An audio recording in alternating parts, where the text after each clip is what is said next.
Bonjour à toutes et à tous et bienvenue dans cette nouvelle vidéo du programme d'histoire, géographie, géopolitique, sciences politiques de Terminale. Nous allons poursuivre notre exploration du thème 2, faire la guerre, faire la paix, et dans ce deuxième axe, je vous propose de nous intéresser au défi de la construction de la paix.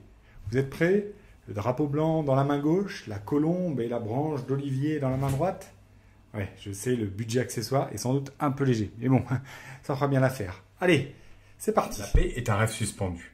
Cette citation de Kofi Annan montre à quel point la construction de la paix est un défi difficile à atteindre. Débuter une guerre est bien plus aisé que de la terminer. À quel moment arrêter? Comment se réconcilier avec l'ennemi? Que perdre? Pour quel gain? Autant de questions qui rendent le processus de construction de paix long et complexe.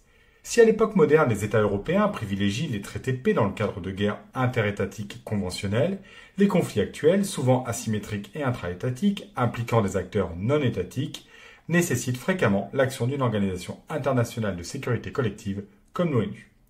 La problématique de cette leçon sera comment construire une paix durable. Et pour commencer, grand 1, faire la paix par les traités avec l'exemple de la paix de Westphalie. Et pour commencer, bien je vous propose de débuter par la guerre de 30 ans, 1618-1648. Le Saint-Empire romain germanique, vieil héritier de la couronne d'empereur de Charlemagne, est à l'époque moderne constitué d'un grand nombre de principautés, près de 350, dirigées par un empereur élu par un collège. À partir du XVe siècle, la maison d'Autriche, aux mains des Habsbourg, parvient à accaparer la couronne impériale et rêve de reconstituer un pouvoir politique impérial direct sur ces principautés.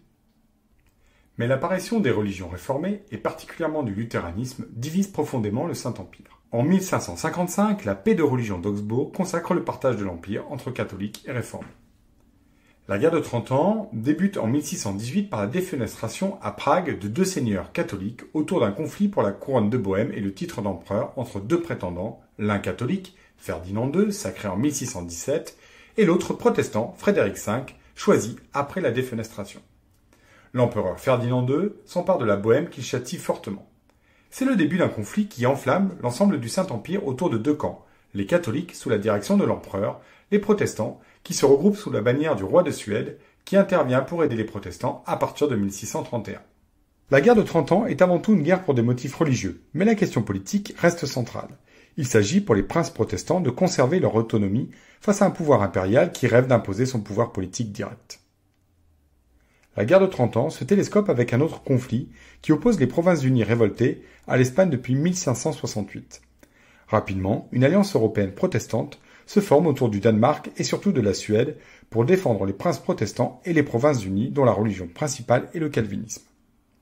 Face à eux, l'Espagne, première puissance mondiale du XVIe siècle, et l'ensemble de la famille des Habsbourg qui contrôle de nombreux États en Allemagne.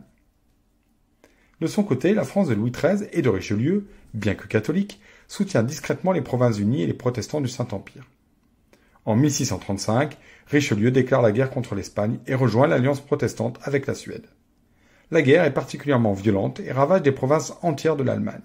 De son côté, le pape, inquiet de voir une lutte entre les deux grandes nations catholiques, la France et l'Espagne, pousse aux négociations. Grand B, un traité marqué par des négociations longues et complexes. En 1643 débutent les négociations pour mettre fin au conflit. Les protestants se réunissent dans la ville d'Osnabrück, alors que les catholiques se réunissent à Münster, deux villes de la Westphalie. Pendant 5 ans, les négociations sont difficiles car elles doivent répondre à plusieurs enjeux. D'abord l'enjeu religieux, quel droit pour les protestants? Mais aussi l'enjeu politique, quel rapport de force entre les princes et l'empereur? Enfin, géopolitique, quelle place pour les grandes puissances, et notamment l'Espagne des Habsbourg? Le premier des conflits réglés est celui qui oppose l'Espagne aux Provinces-Unies depuis 80 ans. La paix de Münster, signée en janvier 1648, reconnaît l'indépendance des Provinces-Unies. La guerre de 30 ans est réglée par deux traités signés le 24 octobre 1648. Le traité de Münster, d'une part, entre le Saint-Empire, la France et ses alliés, et le traité d'Osnabrück entre le Saint-Empire et la Suède. Ces trois traités sont regroupés sous l'appellation de paix de Westphalie. Ils aboutissent à la reconnaissance de trois confessions, catholiques, luthériens et calvinistes. Ils donnent aussi la possibilité aux princes d'avoir leur propre politique étrangère, de se battre, d'avoir une armée, à la seule condition qu'ils n'attaquent jamais l'empereur. Grand C, construire la paix dans une Europe en guerre. Une fois la paix signée, il faut démobiliser les soldats et empêcher les violences de guerre. La guerre de 30 ans a vu déferler sur le territoire allemand de nombreux mercenaires qui vivent du pillage et des vols. Comme l'application des traités ne prévoit rien sur ce point, le problème des pillages continue pendant longtemps d'affaiblir un territoire déjà ruiné par les guerres et dont 5 millions de ses habitants sont déjà morts, ce qui représente tout de même entre un tiers et un quart de la population totale du Saint-Empire. L'une des difficultés de la construction de la paix est l'application des traités et la lecture qui en est faite par les puissances. Les violences se poursuivent dans le Saint-Empire et les dernières troupes suédoises ne quittent le territoire qu'en 1654. La France obtient des droits sur l'Alsace menant à une annexion progressive. La paix de Westphalie met fin au projet des Habsbourg de domination universelle et les fonctions politiques directes de l'empereur s'effacent définitivement au profit de celles des princes. La fonction d'empereur devient symbolique sans rôle politique effectif et le Saint-Empire disparaît en 1806 dans le cadre des conquêtes napoléoniennes. Alors ces traités aboutissent à la naissance de ce qu'on appelle l'ordre westphalien. L'ordre westphalien, selon le site Géoconfluence, correspond à une situation internationale dans laquelle les États exercent les fonctions régaliennes, sont souverains et dont les limites correspondent au moins théoriquement à celles des nations. Dans cette nouvelle organisation, les États européens distinguent clairement la guerre, marquée par une déclaration et qui se termine par un traité de paix dans le but de régler les litiges. Si la Révolution française et les guerres napoléoniennes bouleversent l'ordre westphalien, celui-ci est aussitôt remis en place par les puissances européennes lors du Congrès de Vienne de 1814-1815. Alors, après avoir vu la mise en place d'une paix à travers des traités, je vous propose dans cette deuxième partie de nous intéresser à la paix par la sécurité collective à travers l'exemple de l'ONU sous le mandat de Kofi Annan entre 1997 et 2006. Et pour débuter, grand A, l'ONU, une institution internationale de la sécurité collective. Dès le début du XIXe siècle, la question de la sécurité collective émerge. Il s'agit d'un système ayant pour objectif la mise en place d'une paix durable avec une solidarité active entre les États et un respect de leur indépendance. Ainsi, à la fin des guerres napoléoniennes, le Congrès de Vienne aboutit à la création de la Sainte Alliance qui doit garantir l'équilibre européen face aux idées libérales et nationalistes. Des règles communes sont progressivement posées entre les puissances, comme lors de la course aux conquêtes coloniales où les puissances coloniales, réunies à Berlin, tentent de définir les règles du partage de l'Afrique. La Première Guerre mondiale, par le choc moral et consécutif au bilan humain, aboutit à la prise de conscience de la nécessité de construire une institution de sécurité collective. Et c'est le rôle de la Société des Nations. Alors la SDN, Société des Nations, est créée sous l'impulsion du président des États-Unis Woodrow Wilson en 1919 dans le cadre du traité de Versailles. Elle a pour but principal de maintenir la paix dans le monde grâce à la diplomatie et à la coopération internationale. Malheureusement, elle se révèle inefficace face aux crises des années 30, notamment à cause de l'absence des États-Unis et de son incapacité à empêcher les agressions de l'Allemagne nazie, de l'Italie fasciste ou encore du Japon impérial. La SDN disparaît avec le déclenchement de la Seconde Guerre mondiale. Après la fin de la Seconde Guerre mondiale et le choc provoqué par la Shoah et la bombe atomique, la nécessité de construire une organisation internationale de sécurité collective plus puissante que la SDN devient une évidence. C'est l'Organisation des Nations Unies, dont la charte est signée à San Francisco et qui entre en vigueur le 24 octobre 1945. L'ensemble des États membres se réunit dans l'Assemblée générale qui élit le secrétaire général des Nations Unies pour 5 ans et nomme les membres non permanents du Conseil de sécurité. Le principal organisme de décision est le Conseil de sécurité, qui réunit 15 membres, dont 5 permanents. Ces 5 membres permanents, la Chine, les États-Unis, la France, le Royaume-Uni et l'URSS, possèdent alors un droit de veto. Le Conseil de sécurité peut voter des résolutions et décider l'envoi de troupes de maintien de la paix, les casques bleus. L'ONU est aussi constituée d'un Conseil économique et social pour développer la coopération économique et sociale, d'un conseil de tutelle pour administrer certains territoires et d'une Cour internationale de justice pour dire le droit international. Grand B, l'ONU de Kofi Annan, un acteur du multilatéralisme. Dès le début de l'ONU, son fonctionnement est entravé par l'opposition liée à la guerre froide. Le droit de veto des membres permanents, notamment des 2 superpuissances, empêche bien souvent la mise en place de résolutions efficaces en faveur de la paix. Avec l'effondrement de l'URSS en 1991, l'usage du droit de veto diminue fortement, laissant la possibilité à l'ONU d'agir en faveur de la sécurité collective, comme lors de la première guerre du Golfe de 1990 à 1991. Durant cette période, les États-Unis mènent une coalition internationale mandatée par l'ONU contre l'invasion du Koweït par l'Irak. Les opérations de maintien de la paix se multiplient et se diversifient, gestion d'un État comme à Haïti, accession à l'indépendance comme au Kosovo.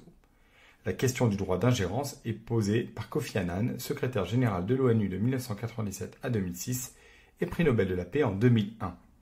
Durant les mandats de Kofi Annan, les actions de l'ONU se multiplient. En Afrique, en Sierra Leone, en République démocratique du Congo, au Libéria, en Côte d'Ivoire et en Éthiopie. En Amérique, à Haïti. En Europe, au Kosovo. Ou encore en Asie, au Timor oriental. Dans ce pays, ancienne colonie portugaise annexée par l'Indonésie en 1976, l'ONU organise un référendum en 1999 qui mène à l'indépendance du Timor oriental 3 ans plus tard. L'ONU démontre dans cette crise tout le poids que peut avoir la communauté internationale dans la résolution d'un conflit. Malgré l'investissement de l'ONU et le multilatéralisme parfois relatif des grandes puissances, l'ONU ne peut empêcher un certain nombre de catastrophes humanitaires. Le génocide au Rwanda en 1994 se déroule en présence des casques bleus, tout comme le massacre de Srebrenica en 1995 de la population musulmane sous la protection de l'ONU. L'échec le plus important des mandats de Kofi Annan est celui de l'Irak, dont il ne peut empêcher l'invasion par l'armée américaine en 2003. Si le veto de la France lors du Conseil de sécurité démontre l'unilatéralisme américain, l'ONU s'avère incapable de résoudre un conflit par la voie diplomatique. Grand C, l'ONU aujourd'hui entre réussite et défis persistants. L'ONU est un lieu de discussion majeur pour la paix. Chaque année, lors de l'Assemblée générale, les représentants de tous les pays peuvent s'exprimer et les grands défis de la sécurité collective sont au cœur des discussions du Conseil de sécurité. Cependant, l'ONU est souvent critiquée pour son inefficacité, notamment en raison de ses mécanismes décisionnels complexes et des divergences au sein du Conseil de sécurité, où le droit de veto des 5 membres permanents paralyse fréquemment les initiatives. Ce droit de veto est perçu comme un droit de faire la guerre donné aux grandes puissances et à leurs alliés. C'est le cas de la Russie, qui peut mener une guerre contre l'Ukraine sans être inquiétée par une résolution du Conseil de sécurité.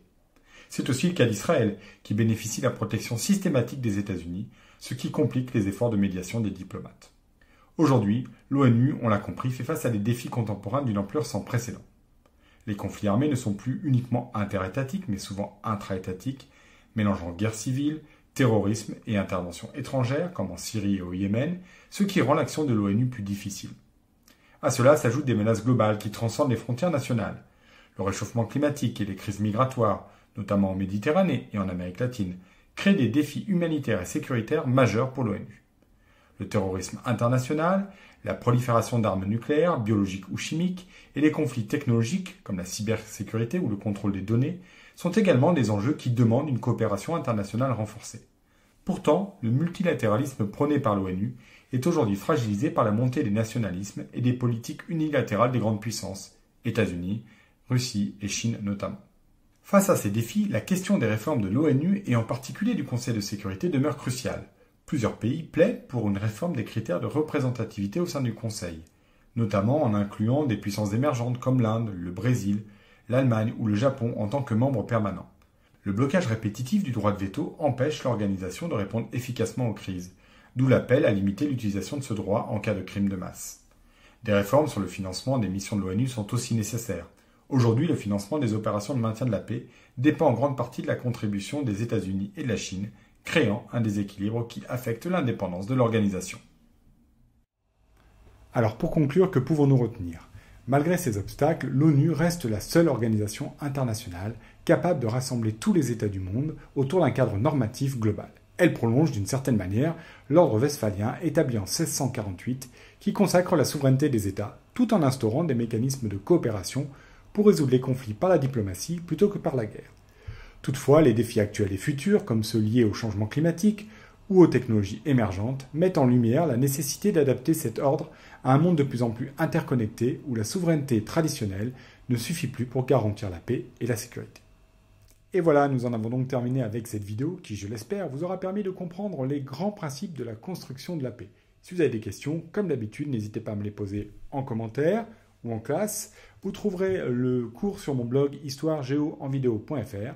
Il ne me reste plus qu'à vous souhaiter de passer une bonne fin de journée, une bonne fin de nuit, une bonne fin de tout ce que vous voulez. Et je vous dis à très bientôt. Ciao!